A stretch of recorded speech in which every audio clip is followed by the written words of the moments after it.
मस्जिद को स्वतः हटा ले, क्योंकि त्रेता में मुसलमान धर्म नहीं था।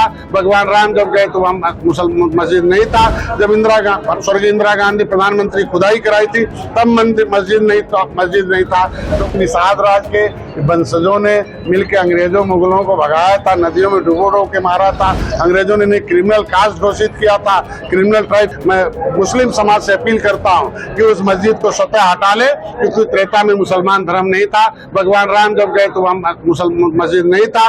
जब स्वर्गीय इंदिरा गांधी प्रधानमंत्री खुदाई कराई थी तब मस्जिद नहीं था। तो आर्कियोलॉजी जो पुरातत्व विभाग ने खुदाई कराया है कि 300 मीटर के अंदर कुछ भी निर्माण नहीं करा सकते, तो मस्जिद वहाँ अवैध है। और अवैध जगह लिखा है इस्लाम धर्म में कि किसी भी विवादित जगह पर इबादत करना गुनाह है। इसलिए मुसलमान समाज से कहूंगा कि उस विवादित जगह पर इबादत न करें, उसको कहीं भी स्थापित कर लें। मैं आज की जिस तरीके से भगवान राम का निषाद राज के वंशजों ने मिलकर अंग्रेजों मुगलों को भगाया था, नदियों में डुबो के मारा था।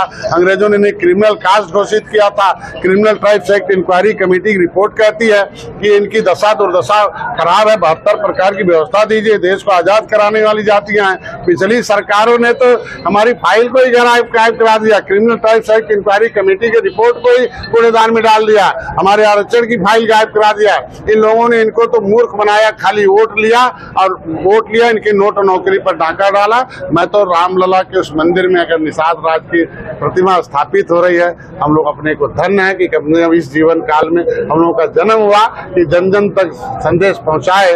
और अपने कहते थे कि जिस जात धर्म में, जिस देश जात धर्म में जन्म लो, बलिदान उसे पर हो जाओ। हमारे लोगों ने जो बलिदान हुए हैं देश को आजाद कराने में, राम मंदिर बनाने में, अब सही माने में है कि अब कलेजा ठंडा तब हो कि जब निषाद राज भगवान राम की स्थापना हुआ। जब हम लोग जाते हैं, जब मंदिर देखने जाते हैं, निषाद राज किले जाते हैं, वो त्रेता याद आता है, सुख का राज आता है, राम राज आता है, जिसमें कभी किसी को कोई दुख नहीं था। कि दुख के राज खत्म करने के लिए मोदी ने संकल्प लिया और 39 पार्टियों ने कसम खाया, संकल्प किया कि देश को फिर से समृद्धशाली बनाएंगे, फिर से ताकतवर बनाएंगे। इकोनॉमिक पॉलिसी अभी 5वें नंबर पर लाए, 3रे नंबर पर लाएंगे और समय पर 1 नंबर पर लाएंगे। और गरीब कल्याण की योजनाओं को धरातल पर लाएंगे और 330 पार एनडीए की सरकार बनाकर मोदी को फिर प्रधानमंत्री बनाएंगे। देखिए, हमारे खून का रिश्ता है। कभी भगवान राम और निषाद राज एक ही गुरुकुल में यहाँ पढ़ते थे और एक ऐसा गुरुकुल उसमें 2 कुल के लोग थे, रघुकुल, एक निषाद राज कुल थे। भगवान राम के बिना निषाद राज अधूरे, निषाद राज के बिना भगवान राम अधूरे।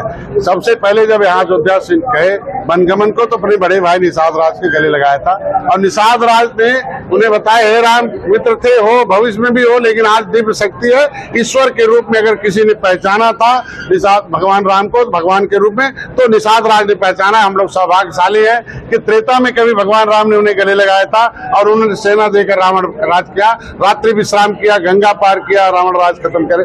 आज इस युग में मोदी जी ने डॉक्टर संजय को, निषाद राज के वंशज को गले लगाया है और निश्चित रूप से हम लोग सौभाग्यशाली है। राम मंदिर बन रहा, हम लोग सौभाग्यशाली। इससे पहले भी सरकारें बहुत बनी थी और इस राम मंदिर बनाने में कितना खून खराबा हुआ था। सौभाग्यशाली है कि निषाद राज भगवान राम की पुजारी और निषाद राज की पुजारी दोनों मिले, बिना खून खराबे के राम मंदिर बन रहा है और उसमें सारे लोग मिलकर ईटा दे रहे हैं। और ये सबसे बड़ी बात है कि इसका नाम बदल दिया था, फैजाबाद रख दिया था, लेकिन देख लो ये क्या इतिहास है कि आक्रमणकारियों ने कितना इतिहास मिटाते हैं। हमारी सरकार ने फैजाबाद को बदलकर अयोध्या नाम दिया और अयोध्या में राम मंदिर भव्य बन रहा। दुनिया के लोगों में एक संदेश है कि जो हम अपनी धरोहर है, हम अपनी संस्कृति है, उसकी जो विरासत थी वो हिरासत में थी। मुगलों अंग्रेजों की हिरासत में तो ही, लेकिन पिछली सरकारों ने भी कानून के मुकदमे में फंसाकर हमारी धरोहर को हिरासत में रखा था। तो राम मंदिर यहाँ बन रहा है और मैं उम्मीद रखता हूँ कि निषाद राज किले पर भी एक मस्जिद बनी हुई है। कभी निषाद राज के उस झंडा, जय निषाद राज का झंडा था जहाँ रात्रि विश्राम किए थे भगवान राम, तो अगर उनके सीने पर वहाँ की।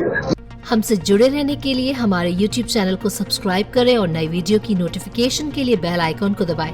अगर आप ये वीडियो Facebook पर देख रहे हैं तो लाइक जरूर करें और ज्यादा से ज्यादा शेयर करें। धन्यवाद।